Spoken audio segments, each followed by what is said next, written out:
Nina. Thanks so much for joining me today. Today I have a card featuring some of the new Neat and Tangled products that were just released this past week.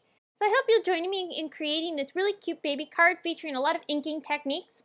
So here you can see I've got some of the new products. This is the Mermazing stamp set, and I'm also going to be using the coordinating dies. We've also got the Making Waves die set, which is this really cute circle die. I'm going to be die cutting this from some watercolor paper. Just going to be running this through my Big Shot machine. This is some Strathmore watercolor paper. After I've run this through my Big Shot, you can see it creates this beautiful little scene that's basically it's inlay die cutting. We're going to be using this to create a really cute little background for our little whale from the Mermazing stamp set. Now I made sure when I die cut this to keep the little waves intact. If they don't, you can go ahead and fit them back in. I'm going to go ahead and watercolor over top of everything. I just want the waves to be little bits of texture to the water. I don't want them to actually be die cut out. You could punch these out and have another color underneath, but I want them to be laid flush into this die piece. So I'm starting off my watercoloring by taking some Salty Ocean Distress ink and applying a nice wash over top just to get this completely covered with the ink. After I've dried it, I'm going to take my distress sprayer and spritz on a bunch of water droplets. I'm going to lift those off to give this a little bit of more of a water texture, and I'll just go ahead and dry that once again.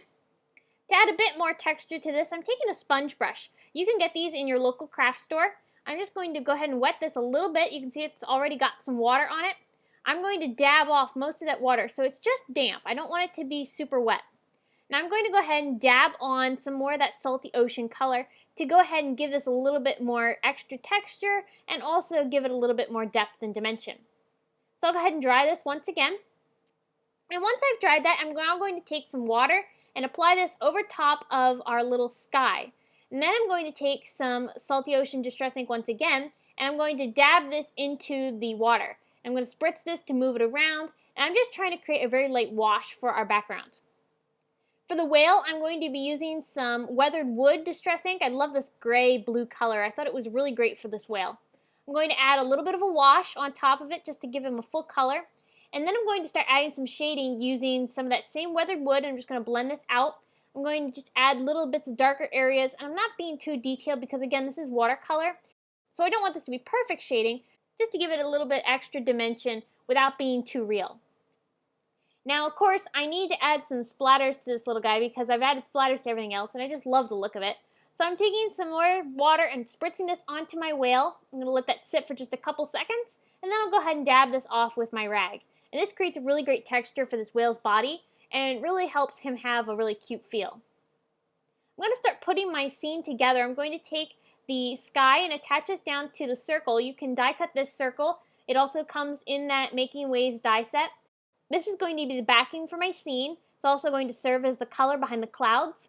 And I'm not going to press this down all the way because I want to make sure that the waves are able to fit in here and also fit inside the stitching lines because I want the stitching lines to be visible around the entire thing. I'm adding some foam tape to the back side of the waves, and I'll go ahead and remove the adhesive and plop that down right in the area beneath the sky. Next, I'm going to add some foam adhesive to the back side of this little whale. I've added one layer of foam tape to the fin, and I'm adding 2 layers on the body portion because he's got foam tape underneath him on the waves area. But the sky is flat, so it needs an extra bit of adhesive to make sure that he stays level across this entire card. Now I also wanted to add some of the little waves that are included in that Mermazing stamp set, and I've stamped them so that way they create a little bit of a border. So I've stamped them side by side, and I'm adding some distress ink onto these little waves, drying it, adding some water, and just creating some layers to give it a little bit more extra texture. I'll go ahead and add some water droplets onto these little guys, and then I'll lift that off with my rag. And these are going to end up going along the bottom portion of our card. So here you can see I've cut them out. I did not use the dies because these are stamped side by side, and I wanted them to be connected. So I went ahead and just fussy cut it, but you could use the dies as well. I'm going to be adding this along the bottom portion of our card, but first I'm going to go ahead and stamp my sentiment. Now this sentiment is from the Itty Bitty Greetings stamp set that came out a couple months ago. I'm going to be using this as a baby stamp set, and I thought we heard the great news. I thought this would go great with this little whale. So I'm going to stamp this with some Schoolhouse Red ink from Simon Says Stamp. I've mounted this onto my block in a curve so that way it goes around the bottom portion of the circle. You can see here I'm just stamping that down good, and you can see it has that great curve that will go perfectly with our little scene. Alright, so now I want to add some layers to this card. I'm creating first some pattern paper using just some masking tape, an ink blending tool, and some Schoolhouse Red ink from Simon Says Stamp. I'm pressing the tape into my paper to create some masks, and I'm using an ink blending tool to go ahead and sponge this ink on. I'll go ahead and keep reapplying these to create the stripes for my card. This is a really great way to create your own pattern paper when you don't have something that works for what you need. So now you can see I had some ink that I had gotten from my fingers onto the panel. That's no worries though, because I can take this little sand eraser from Tombow and erase all those little ink marks that are on the white areas, and you can't even see them and know that they were actually on the paper beforehand.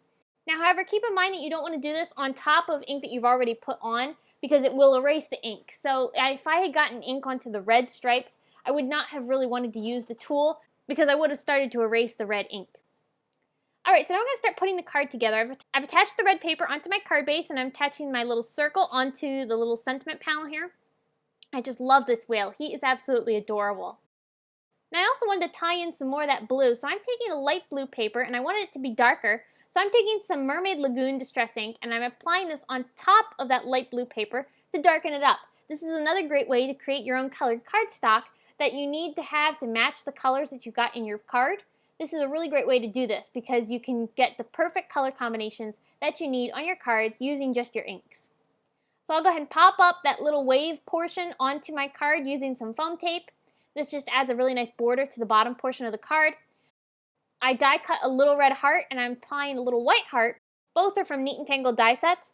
I'm just going to go ahead and layer those up onto my card, and you can see it really creates a cute embellishment along the bottom portion of the card. For some final finishing touches, I'm going to go ahead and take some white gel pen and apply this down onto the little whale to give him a little bit of extra texture. And then finally, I'm going to take a little bit of baker's twine and tie this across the top portion of the card just to finish things off. And that's going to do it.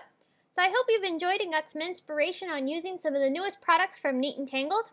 If you have any questions, please leave them in the comments section below. And head on over to my blog where you can get more information on this card, including still pictures and products used. If you enjoyed this video, here's another one you might like featuring Neat and Tangled exclusive products. Please give this video a big thumbs up, subscribe to my YouTube channel, and you can find me on social media at Facebook, Instagram, Pinterest, YouTube, as well as my blog. Thanks so much for watching. We'll see you again soon.